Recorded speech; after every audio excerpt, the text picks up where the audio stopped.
If your mind is racing, let it stop here. This is a story where nothing happens quickly. No sudden noises, no dramatic turns.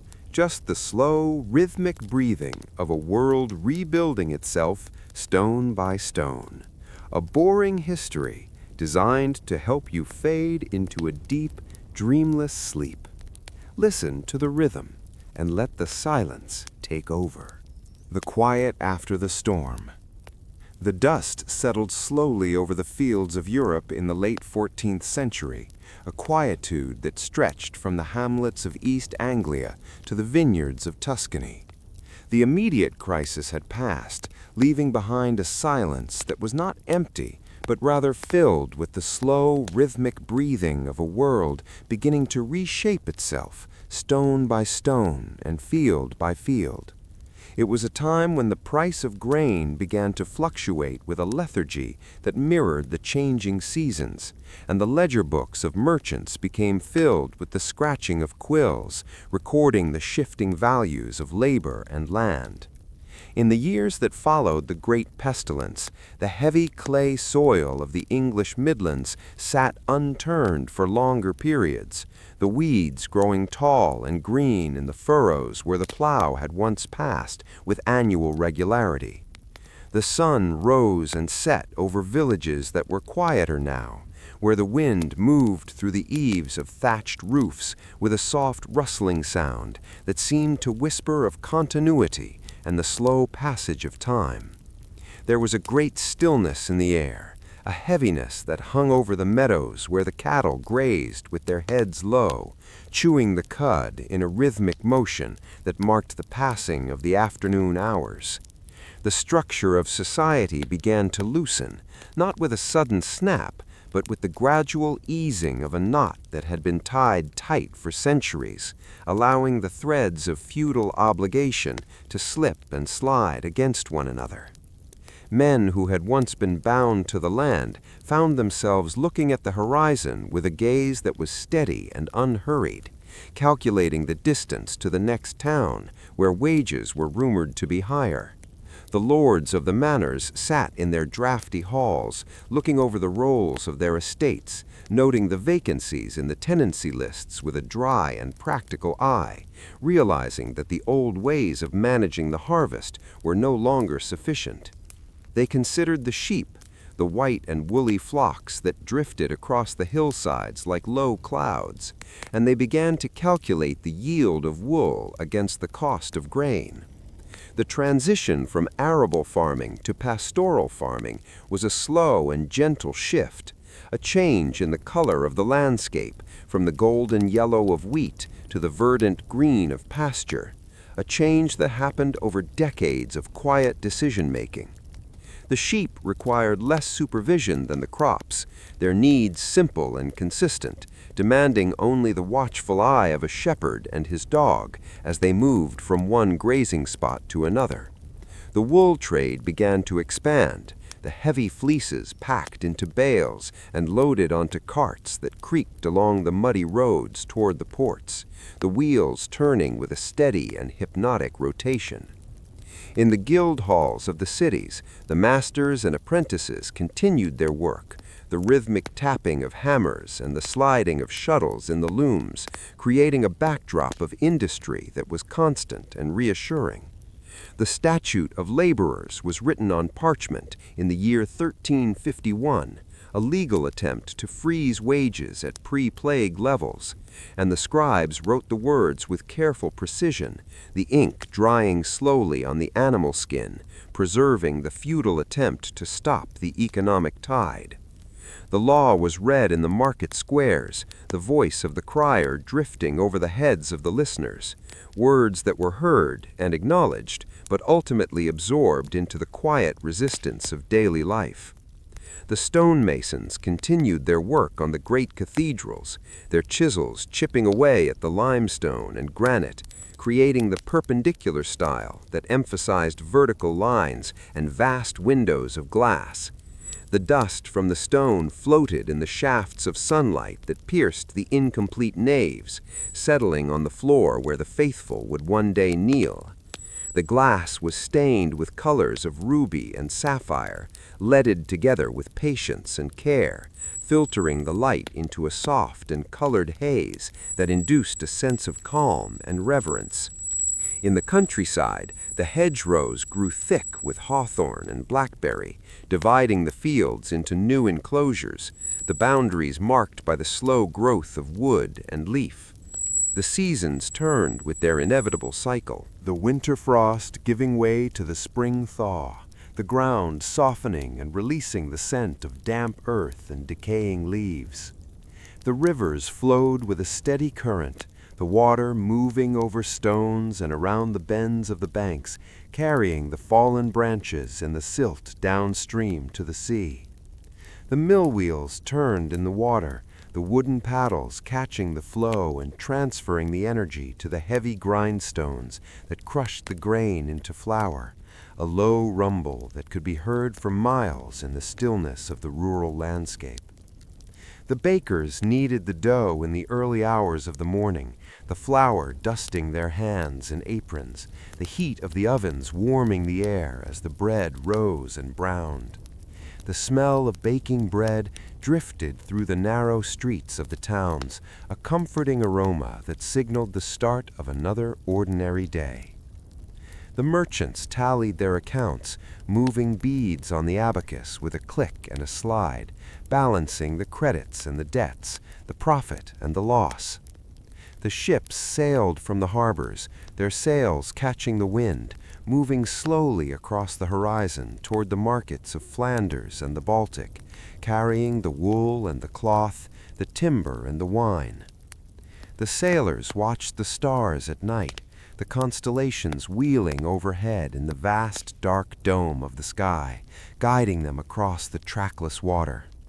The waves lapped against the hull of the ship, a rhythmic sloshing that lulled the crew to sleep in their hammocks. Back on land, the forests reclaimed the abandoned fields, the saplings of oak and beech taking root in the soil that had once been plowed, the canopy closing overhead to create a shaded floor of ferns and moss. The deer moved silently through the undergrowth, their hooves making no sound on the soft carpet of needles and leaves. The charcoal burners tended their mounds in the deep woods, the slow smolder of the wood creating the fuel that would fire the forges of the smiths. The iron was heated and hammered, the sparks flying in the dim light of the smithy, the metal shaped into horseshoes and nails, hinges and latches. The tools of the trade were simple and durable, made to last for generations, passed down from father to son, along with the knowledge of how to use them. The rhythm of work was dictated by the sun and the weather, a slow and steady pace that allowed for rest and contemplation. The church bells rang the canonical hours, marking the passage of the day from matins to vespers, the sound pealing out over the rooftops in the fields, calling the people to prayer and reminding them of the eternal order of things. The monks in the scriptorium copied the ancient texts, their hands moving steadily across the vellum, preserving the knowledge of the past in the quiet of the cloister. The ink was made from oak galls and iron salts, a black liquid that flowed smoothly from the quill, fixing the words on the page for centuries to come. The illuminators added gold leaf and bright colors to the margins, painting vines and flowers, birds and beasts, focused on the tiny details of their art. The libraries filled with books, the smell of leather and parchment permeating the air, a scent of dust and wisdom. The philosophers at the universities debated the nature of existence, their arguments constructed with logic and reason, building structures of thought that were as complex and solid as the cathedrals of stone. The students listened and took notes, their minds absorbing the ideas, the scratching of their pens adding to the collective sound of learning.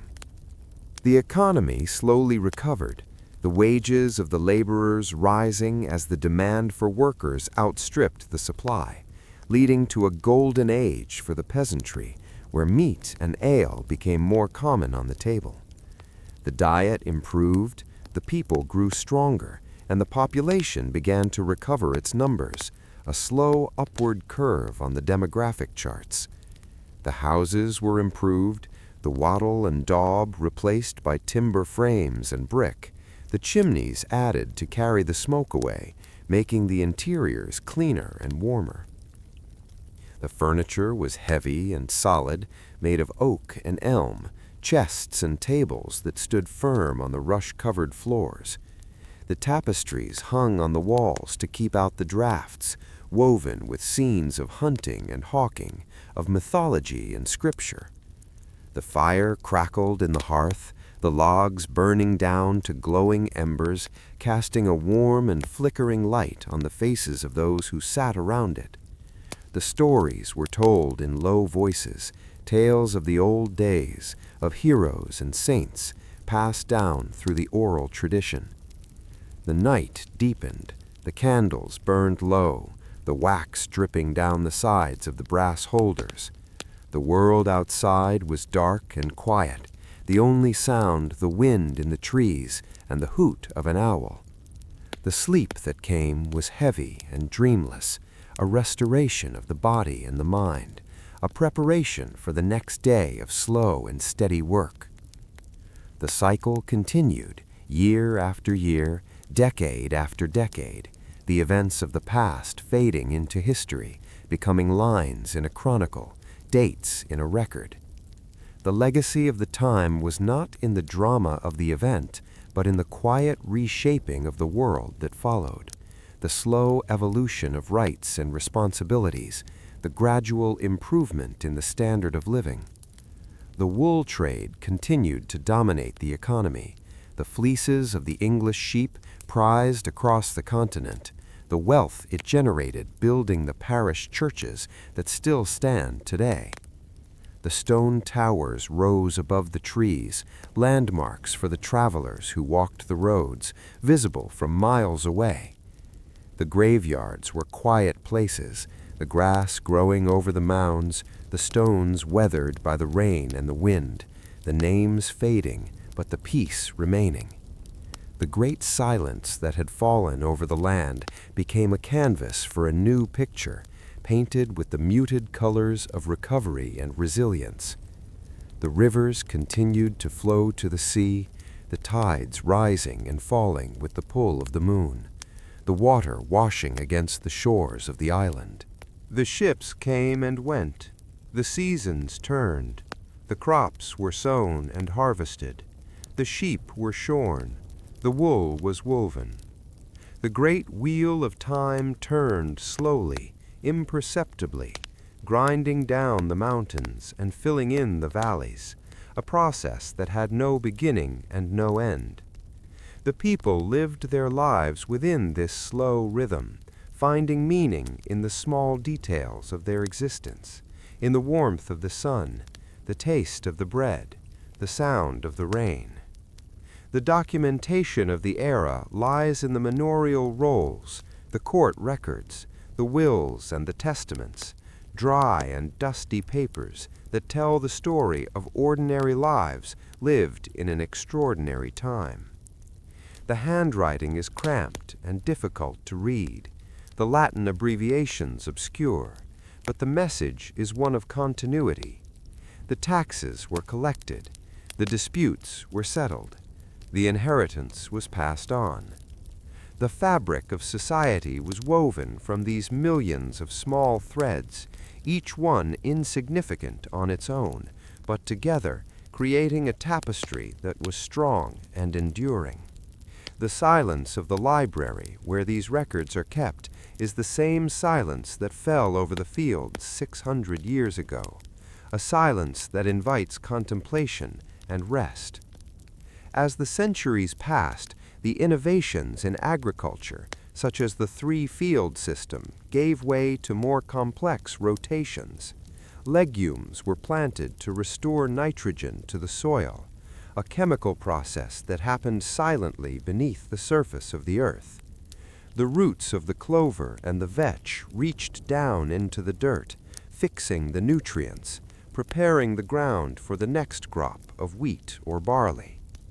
The plowman walked behind his team of oxen or horses, his boots heavy with mud, his mind occupied with the straightness of the furrow. The harness jingled softly, the leather creaking, the animals breathing in the cool morning air. The mist lay low in the valleys, obscuring the distant woods, creating a world that was small and contained. The sun burned off the fog as the day advanced, revealing the green and rolling landscape, the patchwork of fields and hedges. The birds sang in the trees, a melody that was as old as the hills themselves. The world was at peace, a peace that was hard-won and deeply felt. The changes were structural and deep, the end of serfdom arriving not with a bang, but with a whisper, as the economic reality made the old bonds unsustainable. The landlords found it more profitable to rent out their land than to farm it themselves, becoming a class of rentiers, while the tenant farmers took on the risk and the reward of the harvest. The legal documents reflect this shift, the language changing from obligations of labor to payments of coin. The silver pennies changed hands, worn smooth by the fingers of generations, stamped with the face of the king. The coins were counted and stacked, stored in strong boxes and hidden under floorboards. The wealth of the nation grew slowly, accumulated through the hard work and thrift of the people. The towns expanded, the walls enclosed new suburbs, the markets became more crowded. But even in the bustle of the town, there was a rhythm, a predictable flow of commerce and social interaction. The curfew bell rang at night, signaling the time to cover the fires and go to bed. The lights were extinguished, the streets became dark and empty, the town slept. The watchmen walked their rounds, their lanterns swinging, their footsteps echoing on the cobbles. "All is well," they cried, a reassurance that echoed through the night. The safety of the community was maintained by these nocturnal guardians who watched over the sleeping citizens. The stars looked down on the sleeping world, indifferent and eternal. The moon cast its pale light on the roofs and the towers, turning the world into a landscape of silver and shadow. The night was long and quiet, a time for rest and renewal. The story of what happened after the Black Death is not a story of battles and kings, but a story of grass growing, of sheep grazing, of ink drying, of stone weathering. It is a story of the slow and steady pulse of life returning to a wounded world. It is a story of resilience and adaptation, of the stubborn refusal of life to be extinguished. It is a story that has no end, for we are still living in the world that was shaped by those distant events. The quiet revolution of the 14th and 15th centuries laid the foundations for the modern world, in the rise of the yeoman farmer, in the growth of the towns, in the development of the law. But for now, let us focus on the quiet, on the stillness, on the slow passage of time. Let us think of the wool growing on the sheep, the grass growing in the field, the water flowing in the river. Let us think of the dust settling, the silence stretching, the peace descending. The world turns, the stars shine, the night deepens. The ledger is balanced, the harvest is gathered, the work is done. The ledger remained open on the oak desk, the pages turned to a fresh sheet of vellum where the ink had not yet touched the surface, a blank expanse waiting for the slow accumulation of facts and figures. The years drifted by with the pace of a heavily laden cart moving uphill, the wheels turning against the resistance of the mud and the gravity of tradition. In the quiet corners of the shires, a new class of men began to emerge from the ranks of the peasantry, the yeoman farmers who rented larger parcels of land and enclosed them with hedges of hawthorn and blackthorn. These hedges were laid in the winter months, the branches cut and bent, pleached together to form a living barrier that would thicken with the passing of the spring and summer. The leaves of the hawthorn unfurled in a bright green that darkened as the season matured, the small white flowers giving way to red berries that fed the winter birds.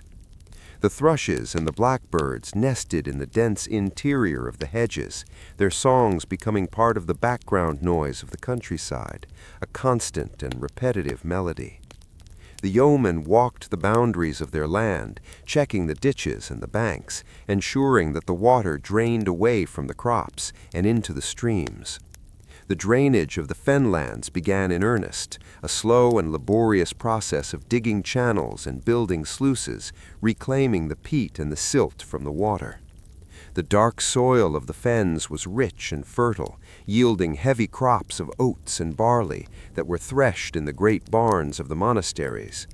The flails rose and fell in a rhythmic beat, the wooden beaters striking the grain on the hard floor, separating the kernel from the husk. The dust from the threshing filled the air, coating the beams and the rafters in a fine powder, dancing in the shafts of light that entered through the ventilation slits. The grain was winnowed, thrown into the air so that the wind could carry away the chaff, the heavier seeds falling back onto the canvas sheet. It was a process of separation and purification, repeated harvest after harvest, century after century. The wool trade continued to expand, the bales of fleece transported to the staple port of Calais, where the merchants of the stapler gathered to regulate the trade. The customs duties were calculated and paid, the coins clinking on the counting tables, the heavy seals of red wax impressed onto the documents. The wax was melted over a candle, the smell of the hot wax mixing with the scent of the sea and the tar of the ships. The seal matrix was pressed down firmly, leaving the impression of the royal arms, a symbol of authority that validated the transaction.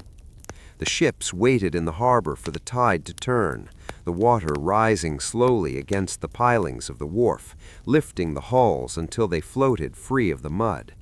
The ropes were cast off, the heavy hemp lines coiled on the deck, wet and smelling of salt. The sails were hoisted, heavy canvas catching the breeze, the vessel moving out past the breakwater into the open channel. The gray water of the channel was choppy and cold, the sky often overcast with low clouds that promised rain. The sailors wore coats of heavy wool, treated with oil to repel the water, their hands rough and calloused from hauling on the ropes. Back in the villages, the population shifts led to the abandonment of some settlements, the houses left to decay as the people moved to better land or larger towns.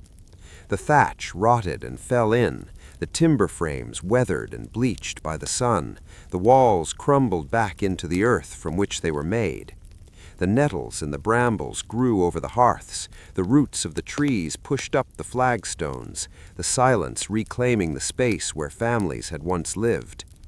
These deserted villages became ghosts in the landscape, visible only as bumps and hollows in the grass, a subtle writing on the surface of the earth that told of a retreat and a regrouping.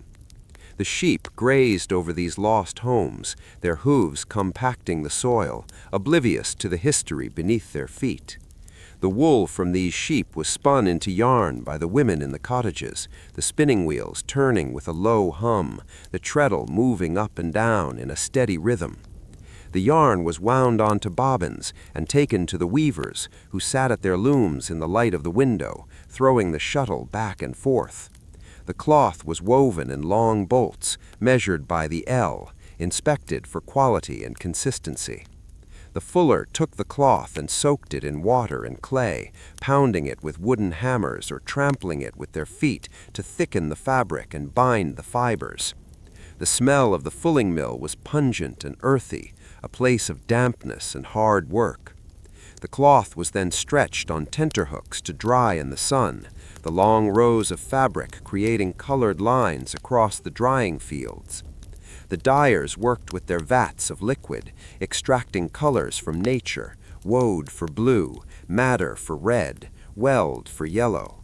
The roots and the leaves were crushed and boiled, the steam rising from the vats, the dye permeating the wool fibers. The colors were muted and natural, reflecting the landscape from which they came, shades of earth and sky and plant. The finished cloth was folded and packed, destined for the markets of London and beyond, to be made into tunics and hose, cloaks and hoods. The tailors cut the cloth with shears, measuring the bodies of the customers, sewing the seams with linen thread. The needle moved in and out of the fabric, a tiny point of steel guiding the thread, joining the pieces together. The fashion of the time changed slowly, the hemlines rising and falling, the sleeves widening and narrowing, but the basic utility of the clothing remained. The leather workers tanned the hides of the cattle, soaking them in pits of tannin derived from oak bark, a process that took months to complete. The leather was tough and durable, used for shoes and boots, belts and saddles. The cobblers sat on their low benches, hammering the soles, stitching the uppers, shaping the leather to the wooden last. The smell of leather and wax filled the shop, a rich and masculine scent. The ironmongers sold nails and hinges, pots and pans, tools and implements. The metal was cold and hard, forged in the heat of the fire, tempered in water. The balance of the village economy was maintained by the manor court, where the petty disputes were settled and the fines were levied. The steward presided over the court, consulting the custom of the manor, ensuring that the rights of the lord and the tenants were respected. The scribe recorded the proceedings in Latin, the abbreviation standard and efficient, the handwriting looped and cursive. The rolls of parchment were stitched together at the top, rolled up tight and stored in a chest, a continuous record of the life of the community.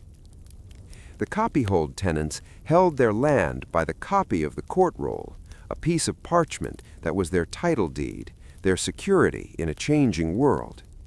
The legal system was slow and complex, a web of precedent and statute, of local custom and common law. The lawyers in the Inns of Court in London studied the yearbooks, the reports of cases argued in the high courts, learning the arguments and the counter-arguments. The halls of Westminster were filled with the murmur of legal debate, the rustle of robes, the scratching of pens. The judges sat on the bench, wearing their coifs and their scarlet robes, the embodiment of the king's justice. The cases dragged on for years, the plea rolls growing longer and heavier, the details becoming more obscure. But in the delay there was a kind of stability, a refusal to rush, a belief that the correct answer would be found in time. The church continued to be the center of village life, the building itself undergoing changes as the perpendicular style spread across the country. The walls were rebuilt with flint and mortar, the stones knapped to reveal the dark interior, set in flushwork patterns against the white limestone. The porches were added to the south door, a place for business and marriage, a shelter from the rain. The towers were raised higher, the bells hung in the belfry, ringing out the changes over the flat lands. The rood screens were carved from oak, intricate lace-like patterns of wood that separated the nave from the chancel, painted in red and green and gold. The saints looked down from the panels, their faces serene and unchanging. The candles flickered on the altar, the smoke rising to the timber roof, where the angels with spread wings looked down on the congregation. The Mass was said in Latin, the familiar sounds washing over the people, a ritual that marked the passage of the week. The stained glass windows told the stories of the Bible in pictures, the light shining through the colored glass, projecting the images onto the stone floor. The dust motes danced in the colored light, a microcosm of the world. The graveyard grew slowly, the yew trees spreading their dark branches over the stones, the roots going deep into the earth.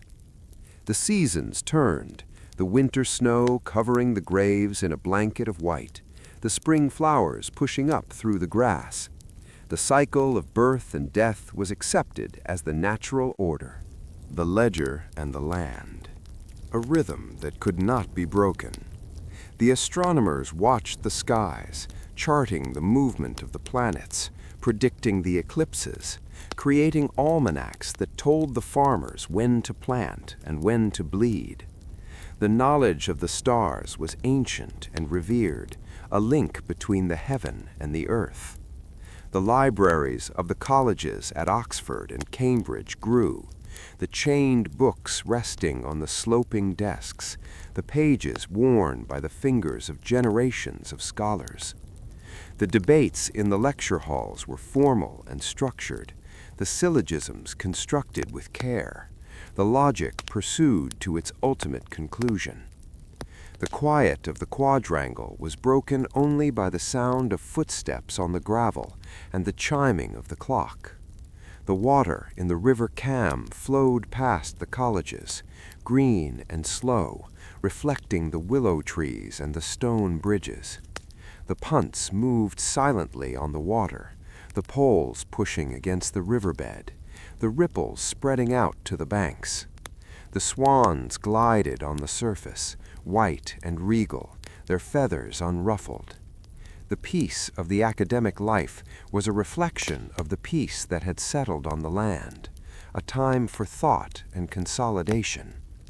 The economy had stabilized at a new level, the population lower but better fed and better paid, the relationship between land and labor forever altered.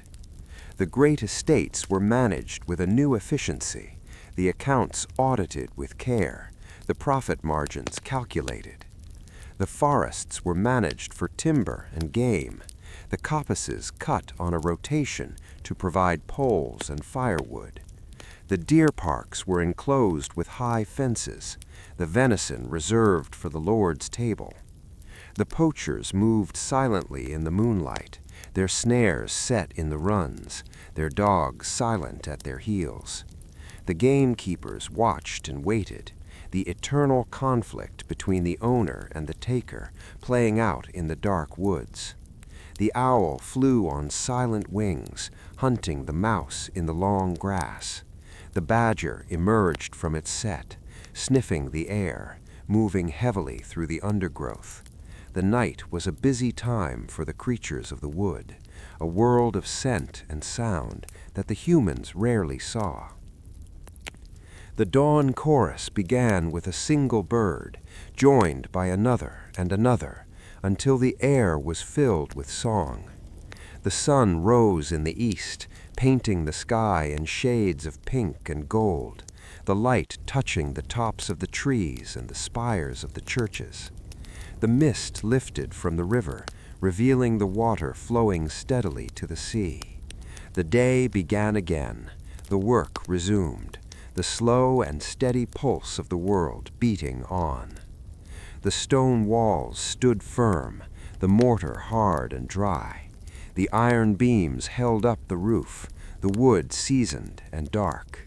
The iron nails held fast, rust on the surface, but strong at the core. The lead on the roof turned gray with age, impervious to the rain. The glass in the windows rattled slightly in the wind, a sound that was familiar and comforting. The fire in the hearth was raked and fed with fresh logs, the flames leaping up, the smoke rising in the chimney. The pot was hung on the hook, the water beginning to heat, the porridge stirred with a wooden spoon. The simple routine of breakfast, of eating and drinking, of preparing for the day. The tools were taken down from the rack, the scythe and the rake, the hoe and the shovel. The handle of the tool was polished by use, fitting the hand perfectly. The work was hard, but the pace was steady, a marathon, not a sprint. The body adjusted to the rhythm, the muscles strengthening, the mind settling into a meditative state. The thoughts wandered to the past and the future, to the family and the neighbors, to the small concerns of daily life. The great events of history were distant rumors, stories told by travelers, having little impact on the reality of the field and the workshop. The reality was the soil and the weather, the price of wool and the health of the sheep. The reality was the ache in the back and the hunger in the belly, the warmth of the sun and the cool of the rain. The reality was the here and the now, the slow unfolding of the present moment. And so the days turned into weeks, and the weeks into months, and the months into years. The chronicle of the time is a chronicle of endurance, of the quiet strength of ordinary people living ordinary lives. It is a story that is written in the landscape, in the hedgerows and the lanes, in the churches and the barns. It is a story that is whispered by the wind and murmured by the river. It is a story that invites you to close your eyes, to let go of the day, to sink into the quiet, to drift on the tide of time, to find rest in the stillness of the past. The sheep are in the fold. The tools are in the shed. The door is barred. The candle is out. The world sleeps.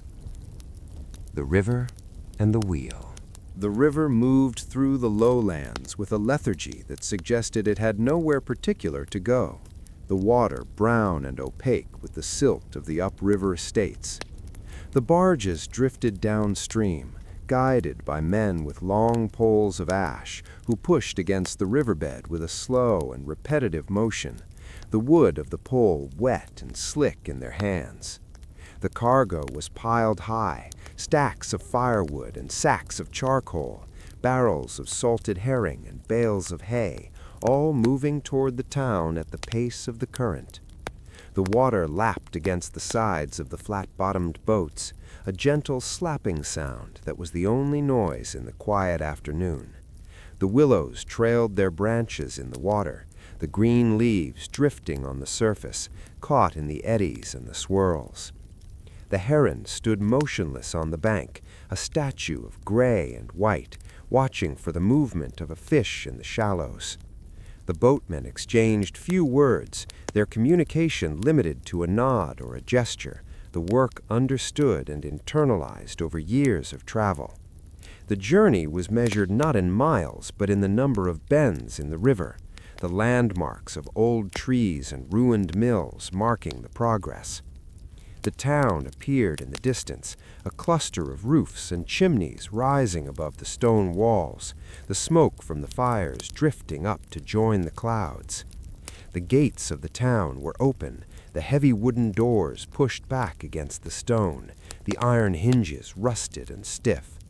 The toll collector stood at the entrance, a leather bag at his belt, checking the carts and the pack horses that entered. The coins were dropped into his hand, copper and silver, the payment for the privilege of trade. The wheels of the carts rumbled on the cobblestones, a low vibration that could be felt through the soles of the shoes. The market square was the heart of the town, a paved open space where the stalls were set up in rows. The timber frames of the stalls were weathered and gray, the canvas awnings faded and thatched.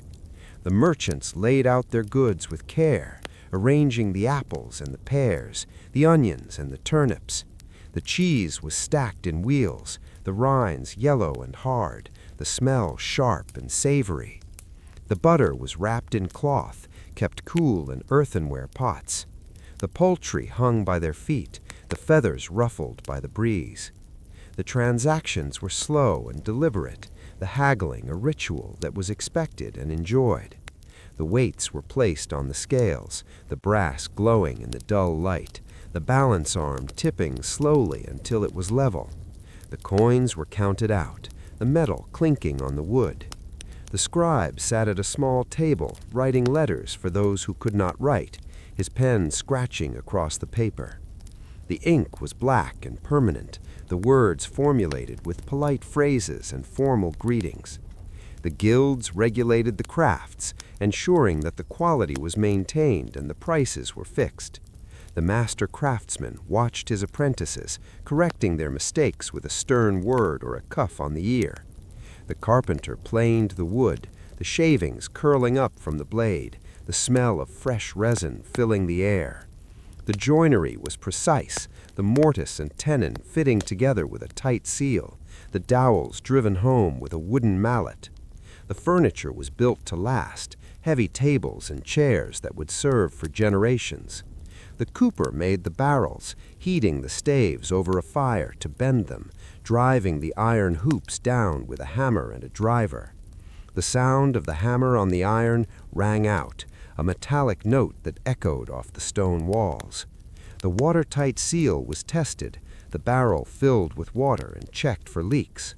The wheelwright shaped the spokes, fitting them into the hub, the wood seasoned and hard. The iron tire was heated in a circular fire, expanded by the heat, then placed over the wooden rim and cooled with water. The steam hissed and rose, the metal contracting to bind the wheel together in a grip of iron. The blacksmith shod the horses, the smell of singed hoof and hot iron drifting from the forge. The horse stood patient and still, the heavy leg resting on the smith's leather apron. The nails were driven in, the points clinched over, the shoe filed smooth. The work was physical and demanding, the muscles of the men hard and knotted. The women worked in the houses, tending the fires and the pots. The herbs hung from the rafters to dry, bunches of sage and thyme, rosemary and lavender. The scent of the herbs mixed with the smoke of the wood fire, creating a domestic atmosphere that was warm and inviting. The linen was washed in the river, beaten with wooden paddles, spread on the bushes to bleach in the sun.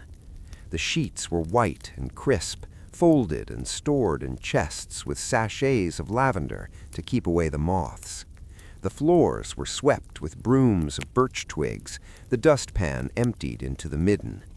The rushes on the floor were changed, the old ones swept out, and the fresh green stems scattered, smelling of the marsh and the field. The pewter plates were scoured with sand until they shone like silver, arranged on the dresser in rows. The ale was brewed in the back room, the malt and the hops boiling in the copper, the yeast added to start the fermentation. The smell of the brewing was heavy and sweet, a promise of comfort in the winter nights. The seasons continued to turn, the autumn leaves falling from the trees, covering the ground in a carpet of gold and brown. The wind blew colder from the north, bringing the first frost that crunched underfoot in the morning. The woodpile was stocked high, the logs split and stacked, the bark rough and mossy. The apples were stored in the loft, laid out on straw, their skin wrinkling slightly as they aged, the smell of the fruit sweet and pervasive. The root vegetables were clamped in the earth, covered with straw and soil to keep them from freezing. The animals were brought in from the pasture, the cattle in the byre, the sheep in the fold. The days grew shorter, the sun setting in the mid-afternoon, the twilight long and gray. The candles were lit earlier, the tallow dripping, the flame casting long shadows on the walls. The shutters were closed against the night, the iron bar dropped into place. The family gathered around the hearth, the heat of the fire warming their faces, the backs of the room cold and dark. The soup simmered in the pot, a thick broth of barley and vegetables, flavored with a piece of bacon. The bread was broken and dipped, the crust hard and satisfying. The conversation was low and sporadic, long silences filled by the crackle of the fire. The grandfather sat in the corner, his hands resting on his stick, his eyes closed, remembering the summers of his youth. The children played with wooden toys, a top that spun on the floor, a doll made of rags. The spinning wheel turned, the wool passing through the fingers of the mother, the thread winding onto the bobbin. The rhythm of the wheel was hypnotic, a continuous hum that underpinned the evening. The men mended their tools, sharpening the blades with a whetstone, oiling the handles with linseed oil. The dog slept on the hearthrug, twitching in its sleep, chasing dream rabbits. The cat sat on the stool, washing its face with a paw, watching the room with yellow eyes. The night deepened, the wind rising outside, rattling the tiles on the roof. The sense of enclosure was complete, a small island of light and warmth in a sea of darkness. The prayers were said, the knees on the hard floor, the words murmured in unison. The beds were warmed with a pan of hot coals, the sheets toasted and inviting. The feathers in the mattress were soft, the body sinking into the depth of the bed. The heavy wool blankets were pulled up to the chin, the weight comforting and secure.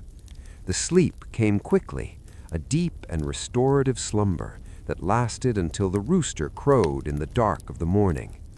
The snow began to fall in the night, large flakes drifting down silently, covering the roof and the street, the fields and the trees.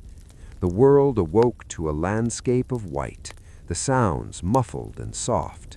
The sky was a pale gray, the sun a white disk behind the clouds. The breath steamed in the cold air, the water in the trough frozen solid. The ice had to be broken for the animals to drink, the axe striking the surface with a sharp crack. The path to the barn was shoveled, the snow piled high on either side. The sheep huddled together for warmth, their breath rising in a cloud. The winter was a time of rest for the land, the soil sleeping under the snow, gathering strength for the spring. The seed lay dormant in the dark earth, waiting for the warmth to return. The trees stood bare and black against the sky, their silhouette intricate and fine. The sap had retreated to the roots, deep underground. The life of the village slowed to a crawl, the movements necessary and brief. The focus was on survival, on keeping warm and fed. The stories told by the fire became longer and more detailed, the memories of the old people preserving the history of the place. The genealogy of the families was recited, who married whom, who lived where, who died when. The connections were traced back through the generations, a web of kinship that bound the community together. The disputes of the summer were forgotten, the shared hardship of the winter bringing people closer. The Christmas feast was the highlight of the season, the hall decorated with holly and ivy, the Yule log burning in the fireplace. The roast meat was served, the best ale broached, the songs sung. The joy was simple and genuine, a celebration of light in the darkest time of the year. The days began to lengthen, imperceptibly at first, then more noticeably. The snow melted, the water running in the ditches, the river rising. The first snowdrops appeared, white heads nodding in the wind. The cycle was beginning again, the eternal wheel turning. The scribe turned the page in the ledger, dipping the pen in the ink, writing the date of the new year. The parchment was fresh and clean, ready for the record of the days to come. The ink dried black and shiny. The dust motes danced in the sun. The silence held. The peace remained. The story continued, written in the slow and steady beat of the heart, in the rise and fall of the chest, in the quiet breath of the sleeper. The stone and the silence. The stone bridges that spanned the rivers were built to last for 1,000 years, the arches rising from the water with a geometry that was perfect and serene. The masons who laid the stones worked with a slowness that defied the passage of time, fitting the blocks of limestone and granite together with a mortar made of lime and sand that hardened into a rock as durable as the mountain itself. The road that crossed the bridge was paved with cobblestones, rounded by the river and set into the earth by the hands of men who had been dead for centuries. The moss grew green and velvet in the cracks between the stones, a living mortar that softened the hard edges of the masonry. The wagons rumbled over the bridge, the iron wheels making a hollow sound that echoed off the water below. The driver sat on the bench, his head nodding with the rhythm of the cart, the reins loose in his hands. The horse knew the way, its hooves striking the stones with a steady clip-clop that was the heartbeat of the road. The journey was long and uneventful, a passage through a landscape that was vast and green. The hedgerows that lined the road were thick with brambles and wild roses, the flowers blooming in the summer and fading in the fall. The bees hummed in the blossoms, a low drone that was the sound of the afternoon heat. The butterflies danced in the air, their wings flashing white and yellow against the blue of the sky. The dust rose from the road in little puffs under the wheels, settling on the leaves of the hedge and the clothes of the traveler. The sun moved across the sky in a slow arc, marking the hours with the shifting of the shadows. The shadow of the oak tree lengthened across the field, reaching out to touch the farmhouse in the distance. The house was built of timber and brick, the beams black with tar and the bricks red with the clay of the valley. The roof was tiled with slate, the gray stones overlapping like the scales of a fish, shedding the rain and the snow. The chimney was tall and square, the smoke rising in a thin column that dissolved into the air. The garden was planted with vegetables and herbs, rows of cabbages and onions, sage and thyme. The soil was dark and rich, turned by the spade and enriched by the compost. The gardener worked on his knees, pulling the weeds with a patient hand, the smell of the earth filling his nose. The tools were old and worn, the handles polished by use, the metal thin from sharpening. The watering can was made of copper, green with verdigris, the water sprinkling onto the plants in a gentle shower. The water came from the well in the yard, drawn up in a bucket on a rope. The windlass creaked as the handle was turned, the rope coiling around the wooden drum. The bucket splashed into the water deep below, breaking the reflection of the sky. The water was cold and clear, tasting of the stone and the deep earth. The kitchen was cool and dark, the floor flagged with stone, the walls whitewashed. The table was scrubbed with sand, the wood white and clean. The chairs were simple and sturdy, made of ash and elm, with rush seats that creaked when you sat on them. The clock on the wall ticked loudly, a slow and steady rhythm that measured out the seconds and the minutes. The pendulum swung back and forth, a brass disc catching the light. The weights hung on chains, descending slowly as the day wore on. The winding of the clock was a ritual, the key inserted into the face, the weights pulled up with a ratchet sound. The time was kept, the day was ordered, the life was regulated.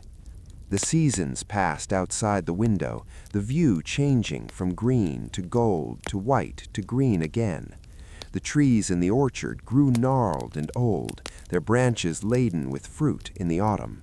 The apples were picked and stored, the cider pressed in the barn. The stone and the silence.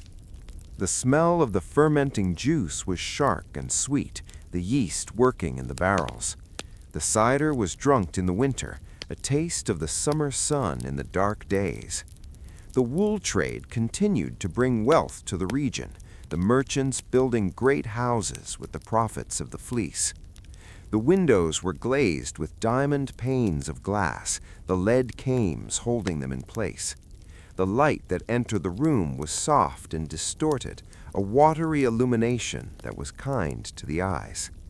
The paneling on the walls was of oak, carved with linen fold patterns that mimicked the folds of cloth. The beeswax polish smelled of honey and turpentine, the wood glowing with a deep luster. The fire in the grate was contained by iron dogs, the logs burning slowly and evenly. The tapestry on the wall depicted a scene of a hunt, the figures frozen in time, the colors faded to blues and greens. The silence in the house was profound, a quiet that was built into the thick walls and the heavy doors. The servants moved silently in their felt slippers, dusting and sweeping, their presence felt but rarely heard. The library was filled with books bound in leather, the titles stamped in gold. The pages were made of rag paper, thick and creamy, the type set by hand. The ink was black and crisp, the letters forming words and sentences that held the knowledge of the world. The reader sat in a wingback chair, the book resting on his knees, the light from the window falling on the page. The turning of the page was a rustle that broke the silence, a sound of progress in the pursuit of learning. The mind traveled to distant lands and ancient times, while the body remained at rest. The world outside was forgotten, the reality of the book becoming the only truth. The sun set, and the shadows deepened, the room becoming a cavern of darkness. The candle was lit, a small flame that pushed back the night.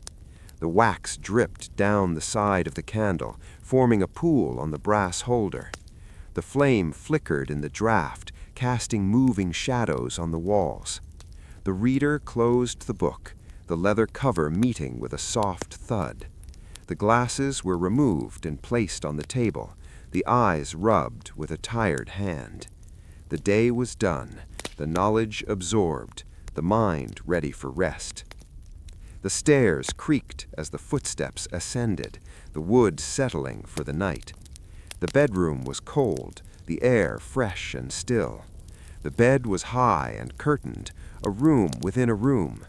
The curtains were drawn, enclosing the sleeper in a private world. The darkness was absolute, a velvet blanket that covered the eyes. The breathing slowed, the heart rate dropped, the muscles relaxed. The dreams came, vague and disjointed, images of the day mixing with the memories of the past.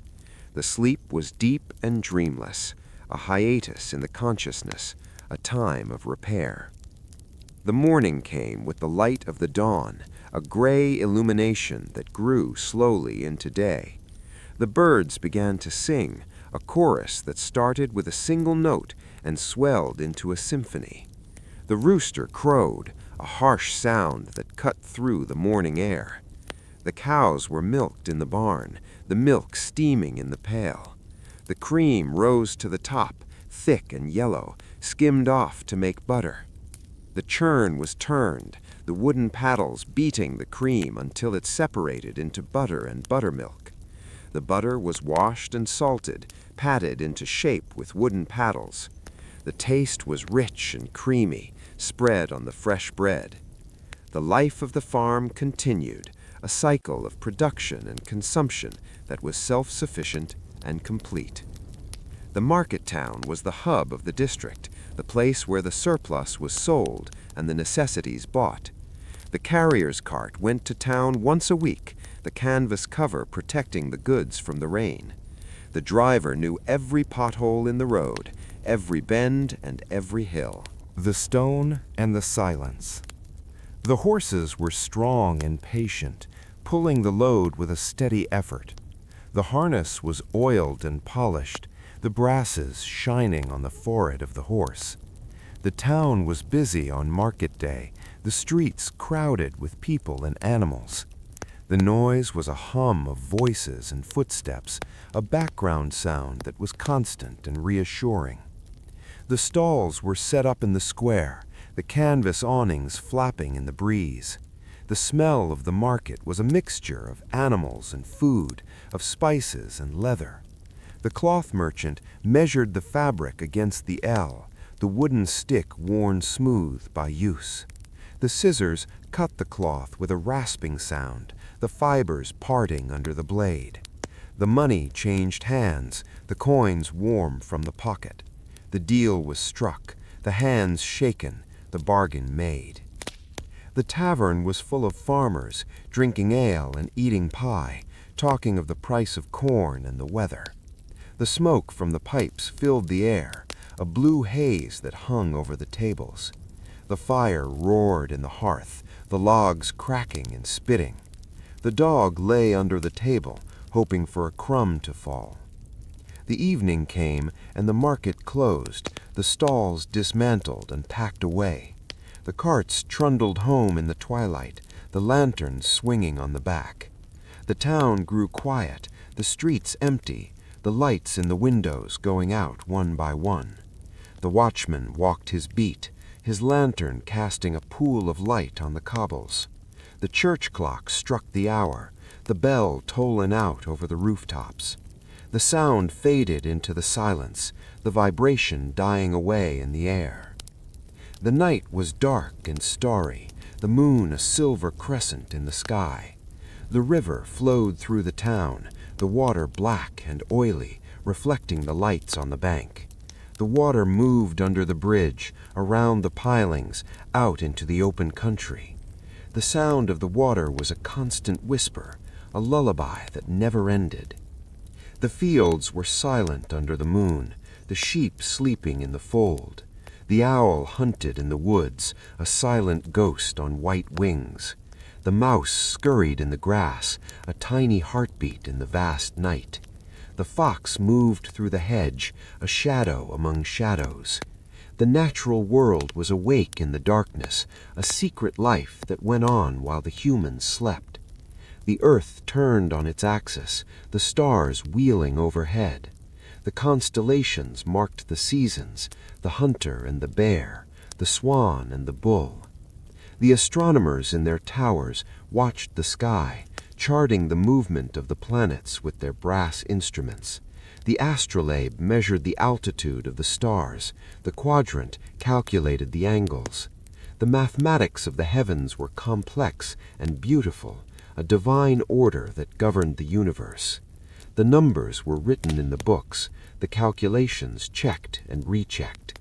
The ink was black, the paper white, the truth absolute. The silence of the study was the silence of the mind, a place of pure thought. The candle burned down, the wax pooling on the table. The dawn was approaching, the sky turning from black to blue. The day was beginning again, the cycle repeating. The history of the time was a history of slow change, of evolution rather than revolution. The Black Death had passed, the world had recovered, the scars had healed. The population had grown, the economy had expanded, the culture had flourished. But the underlying rhythm remained the same, the rhythm of the seasons, of the sun and the moon, of birth and death. It was a rhythm that was comforting in its predictability, a steady beat that underpinned the chaos of events. It was the rhythm of the plow and the loom, the hammer and the pen. It was the rhythm of the river and the sea, the wind and the rain. It was the rhythm of life itself, enduring and eternal. The story is not over, for the story never ends. It continues in the quiet moments, in the sleep of the listener, in the dreams that come in the night. It continues in the waking of the new day, in the rising of the sun. The wool is woven, the stone is set, the ink is dry, the book is closed, the candle is out, the room is dark, the silence is complete. The parchment was made from the skin of the sheep, soaked in lime and stretched on a wooden frame, the scraper removing the hair and the fat with a slow and rhythmic motion that smoothed the surface until it was pale and even. The skin was dried under the tension of the frame, becoming taut and white, a perfect surface for the ink that would record the slow passage of history. The maker of the parchment worked in a shed that smelled of lime and skin, his hands white from the dust, his movements practiced and efficient. The prepared skins were sold to the scribes and the lawyers, rolled up and tied with linen tape, stacked in the corners of the shops. The quill was cut from the feather of a goose, hardened in hot sand to make the tip durable, slit with a sharp knife to hold the ink. The writing was a physical act, the hand moving across the page, the letters forming in a black line that marched from left to right. The words were the vessels of memory, holding the names of the fields and the people long after they were gone. The ink was made of gall nuts and iron, a chemical marriage that darkened on contact with the air, biting into the surface of the skin. The sand was sprinkled on the wet ink to dry it, the grains absorbing the excess liquid, brushed away to leave the writing crisp and dry. The ledgers were bound in leather, the covers stamped with patterns of flowers and vines, the corners protected by brass bosses. The books were heavy and solid, objects of value that were listed in the wills of the wealthy. The libraries were quiet places, the dust motes dancing in the shafts of sunlight that pierced the gloom, the smell of old paper and leather filling the air. The scholar sat at his desk, surrounded by the wisdom of the ancients, his mind traveling through the centuries while his body remained still. The candle burned low in the holder, the wax dripping down the side, the flame casting long shadows that flickered on the walls. The night was a time for study and reflection, a time when the noise of the world faded away and the voice of the book could be heard. The silence was not empty, but full of potential, a space where thoughts could grow and take shape. The window looked out on the garden, where the herbs grew in neat rows, the scent of lavender and rosemary drifting in on the night air. The moon rose over the trees, a silver disk that illuminated the sleeping world, turning the leaves to silver and the shadows to ink. The owl hooted in the distance, a lonely sound that emphasized the quiet. The river flowed past the garden wall, the water moving with a steady current that never ceased, carrying the leaves and the twigs down to the sea. The sea was vast and gray, the waves rolling in to the shore with a rhythmic crash, the tide rising and falling with the pull of the moon. The ships sailed on the tide, their sails white against the horizon, carrying the wool and the cloth to distant markets. The sailors watched the stars, guiding their course by the constellations that wheeled overhead, the North Star a constant point of reference in the shifting sky. The lighthouse stood on the headland, its beams sweeping across the water, a warning and a guide to the mariners. The keeper of the light tended the lamp, trimming the wick and filling the oil, a solitary figure in the stone tower. The wind howled around the lantern, the glass rattling in the frames, but the light burned on, a beacon in the darkness. The land behind the cliffs was high and rolling, covered in short grass that was grazed by the sheep. The stone walls divided the fields, gray ribbons that ran across the green landscape, built by men whose names were forgotten, but whose work remained.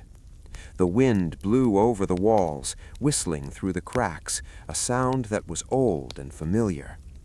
The farmhouse nestled in the valley, protected from the worst of the weather by a stand of beech trees. The smoke rose from the chimney, a sign of life and warmth. The family sat by the fire, the day's work done, the tools put away. The spinning wheel turned in the corner, a low hum that was part of the evening ritual. The dog slept on the rug, twitching in its dreams. The cat purred on the stool, a vibration of contentment. The clock on the mantelpiece ticked the seconds, a mechanical heartbeat that measured out the life of the house. The pendulum swung back and forth, the brass gleaming in the firelight. The weights descended slowly, pulling the gears that turned the hands. The time was a construct, a way of ordering the day, but the true time was the sun and the seasons. The winter gave way to spring, the snow melting on the hills, the streams running full and clear. The buds swelled on the trees, the green leaves unfurling to catch the sun. The birds returned from the south. The Final Quietude. Their songs filling the air with music. The lambs were born in the fields, their cries thin and high, the ewes watching over them with care. The cycle of life began again, the eternal round of birth and growth. The summer came with its long days and short nights, the sun high in the sky, the heat shimmering on the road. The hay was cut and dried, the smell of the cut grass sweet and heavy. The wagons were loaded high, the horses sweating in the heat. the men drinking cider in the shade. The harvest was gathered in, the wheat and the barley, the oats and the rye. The barns were full, the grain stored for the winter. The autumn brought the mists and the mellow fruitfulness, the apples red on the bough, the nuts falling from the trees. The leaves turned gold and brown, drifting down to cover the earth. The year turned, the wheel spun, the story continued. The post-plague world was a world of recovery, of slow healing, of finding a new balance. The scars on the land healed over. The villages were rebuilt or abandoned to the grass. The people adapted, finding new ways to live and work. The wages rose, the diet improved, the clothes became more colorful. The art and the architecture flourished, the beauty of the stone and the glass a testament to the human spirit. The chantries were built, the masses sung for the souls of the departed, the music rising to the vaulted roofs. The polyphony of the choir was complex and weaving, the voices blending in harmony. The organ played, the notes deep and resonant, shaking the air in the nave. The stained glass windows glowed with color, the stories of the saints told in light. The incense rose in clouds of blue smoke, the smells sweet and spicy. The ritual was a comfort, a familiar pattern in a changing world. The prayers were said, the beads of the rosary clicking through the fingers. The faith was a rock, a foundation that held firm when all else was uncertain. The night came down, the candles were extinguished, the church was dark. The silence returned, a heavy blanket that covered the stone and the wood. The mice came out to forage, small gray shadows in the vast space. The bats flew in the roof, their wings silent on the air. The world slept, the people in their beds, the animals in their stalls. The earth turned in the void, a blue planet spinning in the blackness of space. The stars shone with a cold light, distant suns that looked down on the sleeping world.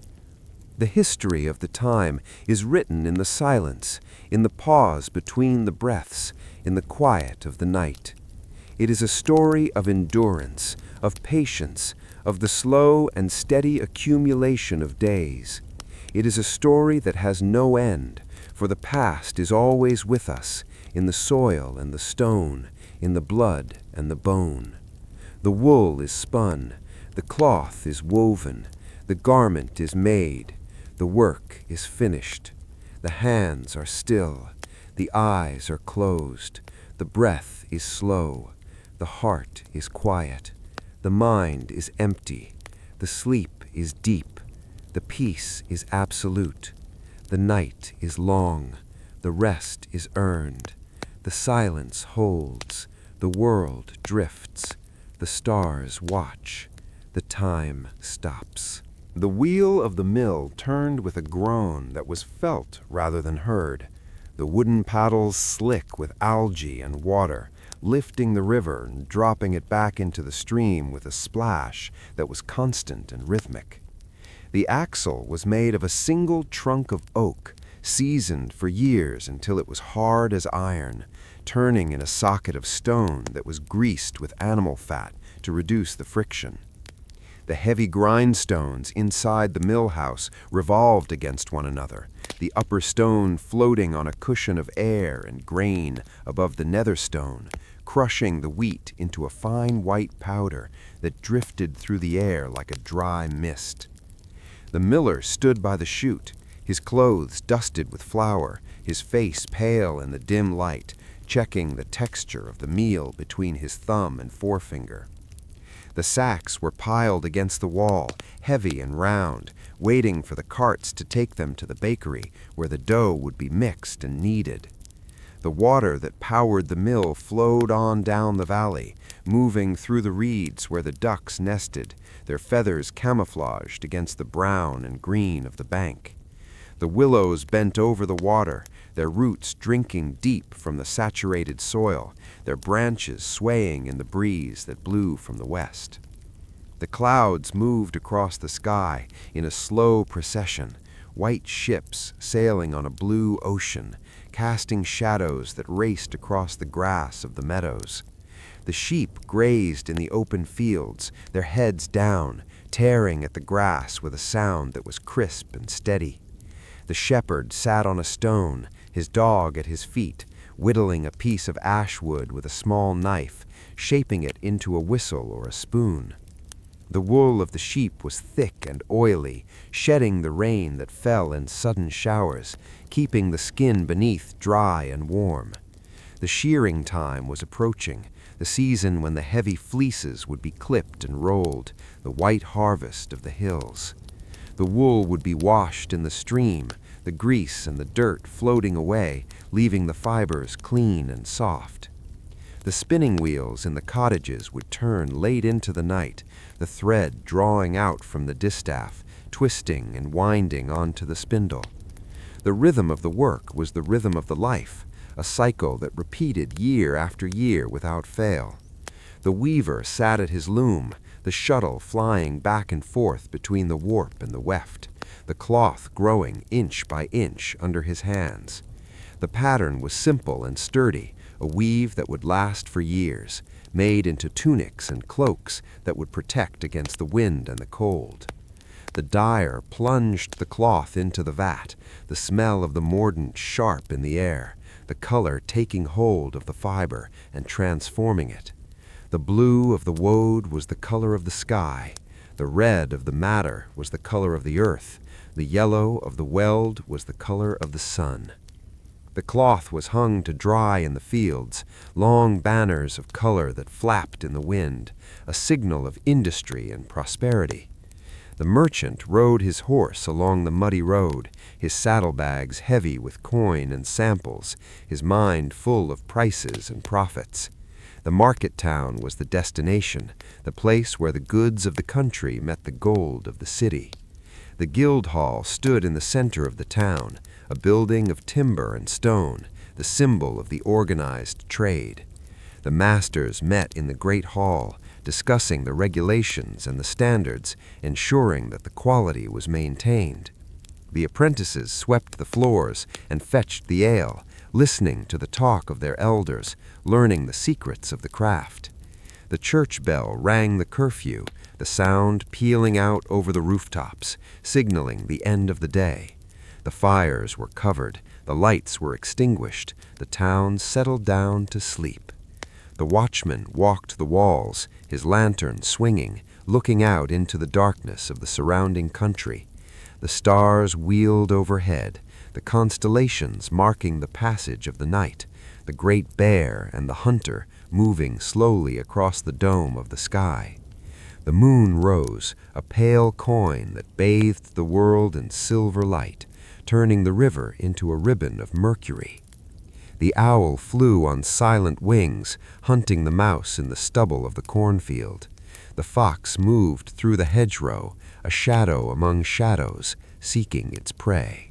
The badger emerged from its set, sniffing the air with a wet nose, lumbering through the undergrowth. The natural world was awake and alive in the darkness, a busy ecosystem that went unseen by the sleeping humans. The dawn came slowly, a gray light that seeped into the sky, pushing back the night. The birds began their chorus, a song that started with a single note and swelled into a symphony of sound. The sun rose, a red ball of fire that warmed the air and dried the dew on the grass. The smoke rose from the chimneys, a sign that the day had begun. The porridge was stirred, the bread was cut, the ale was poured. The tools were taken up, the scythe and the sickle, the hammer and the saw. The work resumed, the slow and steady effort that built the world. The stonemason chipped at the block, the chisel biting into the rock, the dust flying. The carpenter planed the wood, the shavings curling up, the smell of resin sweet and strong. The blacksmith hammered the iron, the sparks flying, the metal shaping under the blow. The plowman walked the furrow, the oxen pulling the heavy plow, the earth turning over in a smooth wave. The seed was cast, the grain falling into the soil, waiting for the rain and the sun. The miracle of growth happened in the dark, the root pushing down, the shoot pushing up. The green blade broke the surface, a promise of the harvest to come. The rain fell gently, soaking the earth, drinking the water. The sun shone warm, encouraging the growth. The wind blew soft, strengthening the stalk. The seasons turned, the spring giving way to summer, the summer to autumn, the autumn to winter. The snow covered the land, a white blanket that silenced the world. The fire burned in the hearth, the logs crackling, the heat radiating into the room. The family gathered close, the stories were told, the memories shared. The old people spoke of the past, of the great sickness and the changes that followed, of the empty villages and the new freedoms. The young people listened, their eyes wide, imagining a world they had never seen. The history was passed down, a living thing that connected the generations. The night deepened, the fire burned low, the embers glowing red. The bed was warm, the blankets heavy, the sleep deep. The dreams were of the fields and the woods, of the river and the sky. The peace of the countryside was a tangible thing, a presence that filled the house and the heart. The silence was not an absence of sound, but a fullness of being, a quiet that was rich and restorative. The world turned on its axis, a slow and steady rotation that carried the sleeper through the night. The stars shone down, indifferent and eternal, watching over the sleeping earth. The moon set, the darkness was complete. The time was suspended, a moment of perfect rest. The breath was slow and even, the heart beat steady and strong. The mind was empty of thought, a blank page waiting for the new day. The spirit was calm, the soul was at peace. The wool was spun, the cloth was woven, the stone was set, the wood was carved. The work was done, the rest was earned. The silence held, deep and profound. The night was long, a time of healing. The world waited, patient and still. The dawn would come, but not yet. Now was the time for sleep.